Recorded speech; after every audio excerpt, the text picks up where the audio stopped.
اور ان کے ہاں کوئی اولاد بھی نہیں ہے، جس کا مطلب یہ ہے کہ اب آخری رسول پیدا نہیں ہوں گے۔ یہ خوشخبری ساری دنیائے یہود میں پھیلا دی گئی۔ مدینہ سے لے کر شام تک جشن منایا گیا اور یہودی بڑے مطمئن تھے، مگر ان سے ایک بنیادی غلطی یہ ہوئی کہ انہوں نے تو معلوم کر لیا کہ پیغمبر اسلام اس دنیا میں نہیں آئے ہیں، تو پتہ چلا کہ عبداللہ کے ہاں کوئی اولاد نہیں تھی، مگر یہ معلوم کرنا بھول گئے کہ کیا ایسا تو نہیں ہے کہ جناب عبداللہ کی بیوی حضرت آمنہ حاملہ ہو اور کچھ مہینے کے بعد بچہ پیدا ہو جائے۔ اس طرح ان کا خیال گیا ہی نہیں۔ یہ دیکھ کر مطمئن ہو کر چلے گئے کہ عبداللہ کے ہاں کوئی اولاد نہیں ہے، لیکن جب 12 ربیع الاول کو عجیب و غریب واقعات پیش آئے، عوام کو اتنی معلومات نہیں ہے، لیکن یہودی علماء پریشان ہو کر بیٹھے ہیں، کیونکہ انہوں نے اپنی کتابوں میں پڑھا ہوا ہے کہ یہ سارے واقعات اس زمانے کے ہیں جب آخری رسول پیدا ہوگا۔ مگر یہ کیا ہوا؟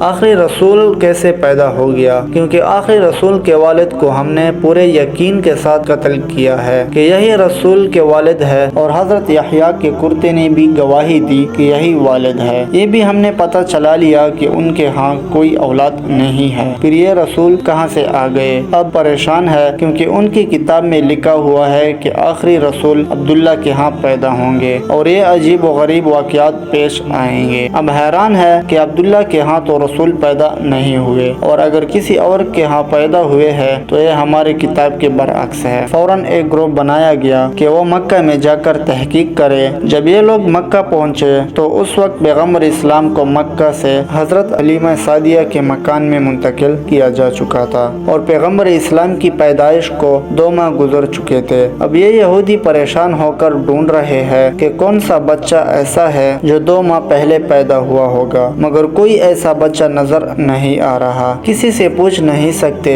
کیونکہ مکہ میں 2 مرتبہ یہودی سازش کر کے گئے ہیں۔ جناب عبداللہ پر بھی حملہ انہوں نے کروایا تھا، اور ان کے بعد جناب آمنہ کے بارے میں بھی تحقیق ان لوگوں نے کروائی تھی۔ چنانچہ اب مکہ والے ہوشیار ہو گئے ہیں، خاص طور پر خاندان بنو ہاشم والے ان لوگوں پر نظر رکھے ہوئے ہیں۔ یہودیوں کا کوئی گروہ کسی سے سوال نہیں کر سکتا، اب پوچھ کسی سے نہیں سکتے، ایک ایک گھر پر داغ لگائے بیٹھے ہیں، خانہ کعبہ میں بھی دیکھتے ہیں، باب کے کوتوں میں دیکھتے ہیں، مگر کوئی 2 مہینے کا بچہ نظر نہیں آ رہا۔ ناکام واپس لوٹ گئے۔ اب آ رہے ہیں، جا رہے ہیں اور مسلسل تحقیقات کر رہے ہیں، مگر ان کی تحقیقات ناکام ہو رہی ہے، کیونکہ پیغمبر اسلام تو اس وقت مکے سے باہر ہے۔ البتہ جب پیغمبر اسلام کی عمر 7 سال کی ہو گئی اور پیغمبر مکے مستقل طور پر آ گئے تو اس زمانے میں بھی یہودیوں کا ایک گروہ مکے آیا ہوا تھا۔ اس کی نگاہ اس نوجوان پر پڑی تو یہ دیکھ کر چونک اٹھے کہ یہ نوجوان جو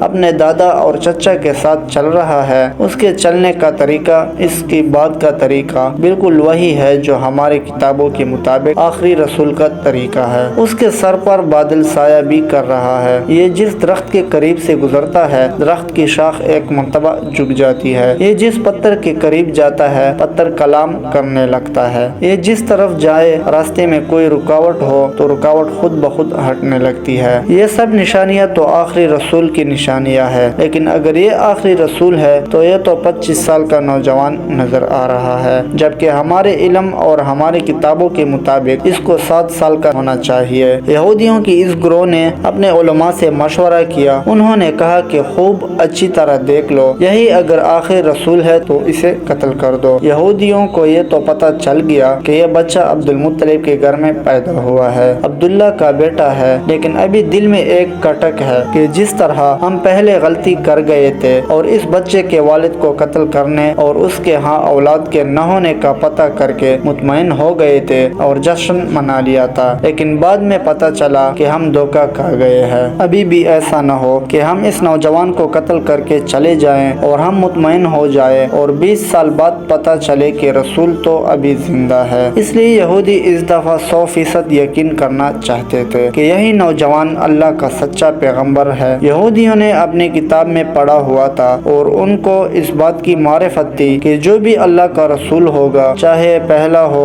یا آخری، لقمہ حرام اس کے حلق سے نیچے نہیں اتر سکتا، بلکہ حلق تو کیا اس کے ہونٹوں کو بھی نہیں چھو سکتا۔ حرام کے علاوہ رزق مشتبہ، یعنی ایسا رزق جس کا پتہ نہ ہو کہ حلال ہے یا حرام، وہ بھی رسول کے ہونٹ کو نہیں چھو سکتا۔ چنانچہ चुनांचा उन्होंने एक बड़ा अजीब मंसूबा बनाया। मक्के में एक बेवा औरत रहती थी जिसका नाम जुबैदा था। उसने एक छोटा सा मुर्गी फार्म बनाया हुआ था और वो मुर्गियों के अंडे बेचकर गुजारा किया करती थी, और जो मुर्गे अंडे देने के काबिल न रहती उसे वो ज़िबा करने के लिए बेचा करती थी। यहूदियों ने सोचा कि ये एक ऐसा इम्तिहान है जिससे हमें यकीन हो सकता है। चुनांचा रात के वक्त जुबैदा के घर में नाकब लगाकर कुछ मुर्गियाँ चोरी करके लाए, और जो मुर्गियाँ चुरा कर लाए उनके बारे में दो नियति की। कुछ मुर्गियाँ चोरी की नियत से चुराई और कुछ के बारे में सोचा कि हम बाद में इनकी कीमत जुबैदा को अदा करेंगे। अब जो चोरी की नियत से ली वो तो रिस्क हराम हो गया, और जो इस नियत से ली के बाद में पैसे दे देंगे ये रिस्क मुश्तबे हो गया, क्योंकि पता नहीं जुबैदा राजी हो कि ना हो। खुद से दिल में फैसला करके किसी की चीज उठा लेना अगर हराम की मंजिल पर न हो तो मुश्तबे जरूर है।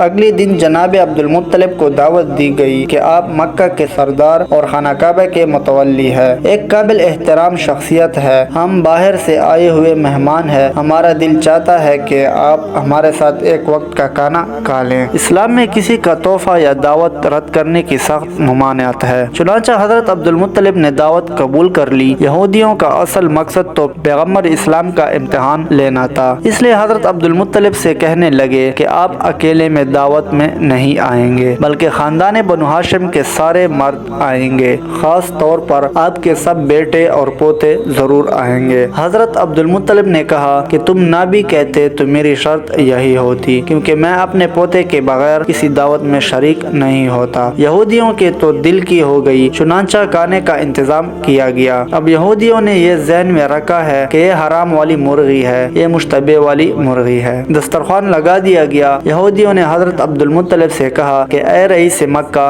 दावत आपके एहजाम में है, खाने का आगाज कीजिए। कहा कि नहीं, जब तक मेरा पोता खाना शुरू नहीं करेगा हम लोग खाना नहीं खाएंगे। अब यहूदियों को तो चाहिए यही था। सारी तवज्जो रसूल की तरफ हो गई। रसूलुल्लाह से कहते हैं कि आप बिस्मिल्लाह कीजिए। रसूल खुदा जवाब देते हैं कि नहीं, ये रिस्क हमारे लिए नहीं है, खाना तो दूर की बात हमारे होंठों तक भी नहीं पहुंच सकता। हैरान होकर कहा कि ये कैसे मुमकिन है? आपने फरमाया हाँ, ये खाना हमारे लिए नहीं है। कहने लगे कि हमें इजाजत दीजिए, हम आपको खाना खिलाएंगे, देखते हैं कि ये खाना कैसे नहीं पहुंचता। पैगंबर मुस्कुरा कर कहते हैं कि ठीक है, अगर खिला सकते हो तो खिलाओ। अब यहूदियों ने रोटी और गोश्त के साथ निवाला बना के पैगंबर इस्लाम की जानिब बढ़ाया, मगर अजीब बात यह है कि जैसे ही वो निवाला हुजूर के होंठों के करीब पहुंचा तो ऐसा लगा कि किसी ने जबरदस्ती हाथ पकड़ के खोल दिया हो और निवाला दस्तरखान पर गिर पड़ा। एक मरतबा, दो मरतबा, हत्ता के 10 मरतबा कोशिश की गई, मगर ये निवाला पैगंबर के होंठों से मस न हो सका। करीब पहुंच जाता है लेकिन हाथ खुलता है और नीचे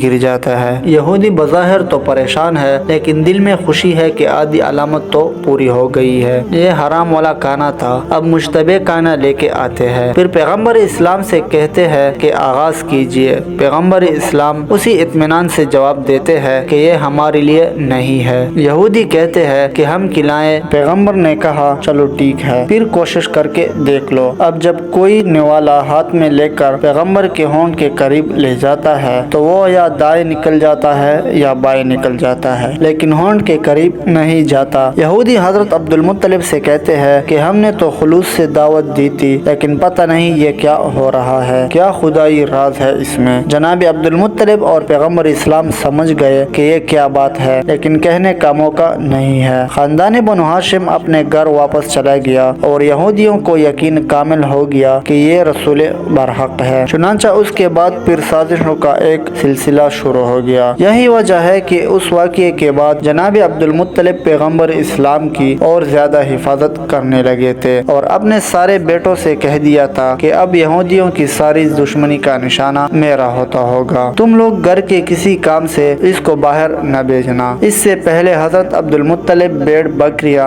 और ऊंट चराने के लिए पैगंबर इस्लाम को बाहर भेज देते थे, लेकिन आज ये हुक्म जारी हो गया कि खबरदार कि आज के बाद कोई मेरे पोते को घर से बाहर न भेजे। यही वजह है कि इस वाक़ये की 1 साल बाद जब हजरत अब्दुल मुत्तलिब का आखिरी वक्त करीब आया तो अपने सारे बेटों को बुलाया और नसीहत की कि मैं इस दुनिया से जा रहा हूँ, अपने बारे में मुझे कुछ नहीं कहना, मेरी सारी नसीहत मेरे पोते के बारे में है, अपनी जान نشانے دے کر بھی اس کی حفاظت کرنا۔ بہرحال یہودیوں کی تمام سازشوں کے باوجود اس موقع پر بھی اللہ تعالیٰ نے اپنے رسول کو محفوظ رکھا۔